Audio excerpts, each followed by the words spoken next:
Hey everyone, अभी मैं पताया city में हूँ and Pattaya is south of Bangkok. वहाँ से अप्रॉक्सीमेटली 100-150 किलोमीटर्स दूर है, 2 घंटे लगते हैं। And Pattaya as you can see it's a beach city, बहुत ही सुंदर शहर है।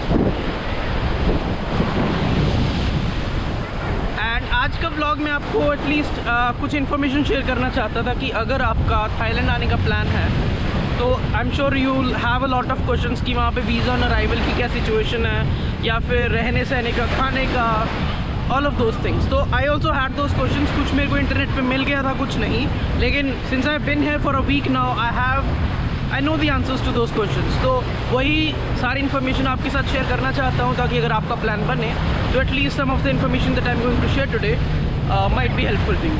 तो पहला है visa on arrival. I think I would say visa on arrival is a very smooth process है। मेरा होल एयरपोर्ट का प्रोसेस जो फॉर्म भरने से लेके पासपोर्ट तक आई थिंक 20-25 मिनट्स में ख़त्म हो गया था and it was a very smooth process. बस there are a couple of prerequisites. आपको मेक श्योर करना है कि आपके पास एक पासपोर्ट साइज़ फ़ोटो हो एंड वहाँ पे आपको जाते ही आपको एक फॉर्म मिलेगा। आपको फॉर्म फिल करना है, वहाँ पे लिखना है कौन से होटल में रह रहे हो, आपकी वापसी की फ़्लाइट कब है and all of those things. वो फिल करके आप सबमिट कर दो एंड आपको वीज़ा की फ़ीस देनी है। आई थिंक दैट्स व्हाट 2000 और 2500 बाट एंड अराउंड 4 to 5000 रुपीज़ वो आपको देनी है। And after that you know you are all good to go. कोई ज़्यादा टाइम नहीं लगेगा and for me it was a very smooth process. I was really happy, कोई टाइम नहीं लगा and it was done within a few minutes. Second point, currency. तो Thailand में baht चलता है and I am sure you might be thinking कि Thailand आने से पहले इंडिया में ही करेंसी एक्सचेंज करा ले। That's a good idea.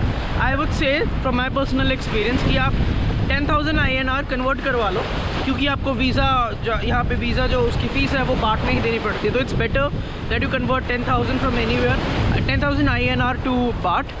और बाकी यहाँ पर आके आप ATM जाओ और ATM से जितने भी दिन का आपका यहाँ पे स्टे है उस सारे दिनों के लिए कैलकुलेट करो। फॉर इंस्टेंस एक दिन का खर्चा आपका 1000 या 1500 बाट आएगा। तो अगर आप 10 डेज़ के लिए थाईलैंड में हो तो आई वुड से 10,000 बाट निकलवा लो। तो इससे आई एम सेइंग कि सारा पैसा एक बार में ही निकलवा लो। इस बिकॉज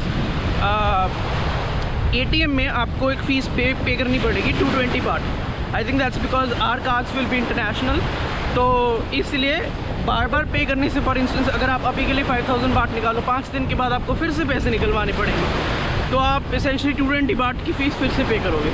तो टू अवॉइड दैट आप एक बार में ही अपने दिल के कैलकुलेट कर लो। 10 दिन हो, 10 दिन में 1000 बाट मेरा दिन का खर्चा रहेगा, तो कैलकुलेट करो और पैसा निकलवा लो। I think that would be very efficient and cost saving method for you. Travel in Thailand, तो आई वुड से बैंकॉक में तो काफ़ी अच्छी मेट्रो कवरेज है। आपको जहाँ भी ट्रैवल करना है आई would recommend you that you try metro. But काफ़ी जगह शायद आपको ना भी मिले मेट्रो की सुविधा, तो उसमें दीज आर दी ऑप्शंस। पहला तो है वहाँ पे टैक्सीज बहुत चलती हैं, दूसरा है टुक टुक्स जो ऑटो रिक्शा होता है, एंड तीसरा है जैसे इंडिया में ओला एंड ऊबर है, यहाँ पे है ग्रैब एंड बोल्ट। तो ग्रैब ओला का रेप्लिका, ऊबर का रेप्लिका है, थोड़ा सा एक्सपेंसिव है, एंड जो बोल्ट है वो ओला का रेप्लिका है, थोड़ा सा सस्ता है। तो वी ट्रैवल्ड बाय बोल्ट काफ़ी सस्ता था कंपैरेटिवली एंड उसके रेट्स भी चीपर ही थे।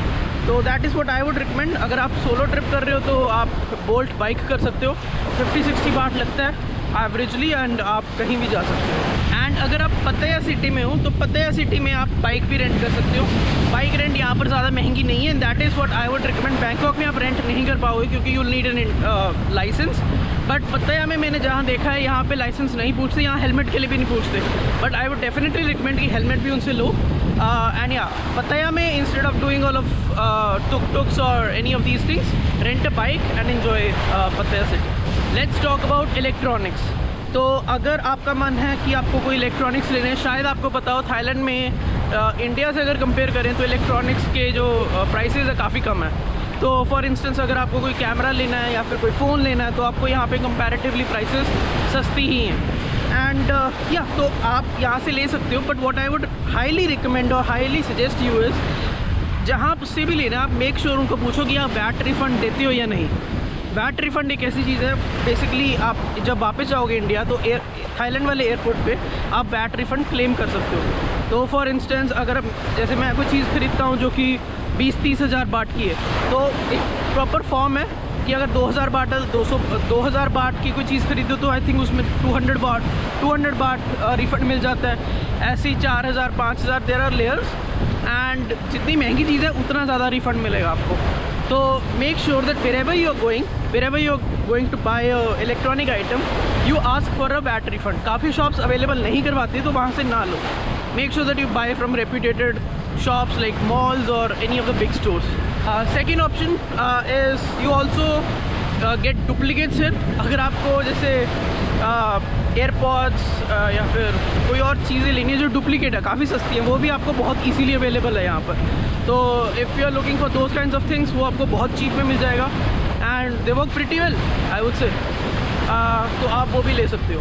Next point is drinking water. तो अगर आप इंडिया से हो तो आपको पता ही होगा कि इंडिया में अगर आपको पानी पीना कहीं पे उसकी कोई दिक्कत नहीं, you will get stalls for drinking water everywhere free में।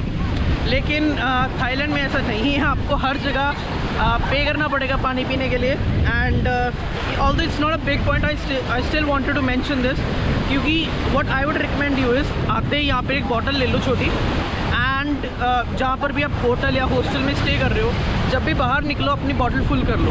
क्योंकि अगर ऐसा ना करोगे तो आपको यहाँ से पे कर बॉटल ख़रीदनी पड़ेगी जो कि आपको 15-20 बाट की मिलेगी। तो बार बार पे करना will be a little bit expensive for you. To avoid that I think it's better that you carefully store your water and make sure you fill it before you leave the hostel. Last point is Indian food. तो अगर आप एक non vegetarian हो तो आपके लिए कोई दिक्कत नहीं है, यू विल फाइंड एवरीथिंग है starting from chicken, pork to beef, कोई दिक्कत नहीं होगी। लेकिन अगर आप मेरी तरह एक वेजिटेरियन पर्सन हो तो शायद आपको थोड़ा सा दिक्कत हो यहाँ पे रहने में, क्योंकि in Bangkok Indian food is very hard to find. Of course वहाँ पे एक बहुत बड़ी इंडियन कम्युनिटी है, लेकिन वो एक जगह है, तो आप सारा टाइम तो वहाँ रहोगे नहीं, वहाँ पर आपको इंडियन फूड बहुत मिल जाएगा।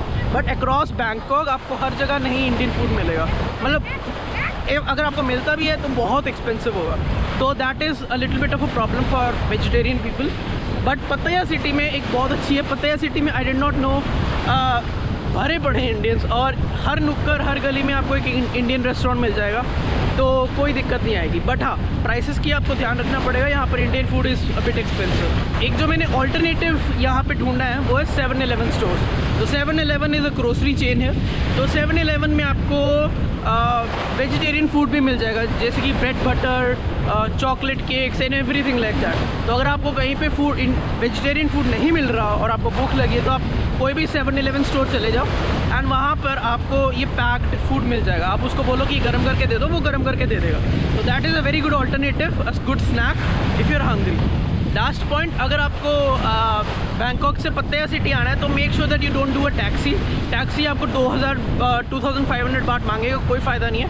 डू अ बस, it will ask you for 200 बाट और 250 बाट, and that is going to be very economical for you. And yes, that is all the points that I noted earlier. अगर आपको कोई और क्वेश्चन है तो you can let me know in the comment section. अगर question ज़्यादा हुए तो I'll consider creating another video as well. Cool, I'll see you then. Bye.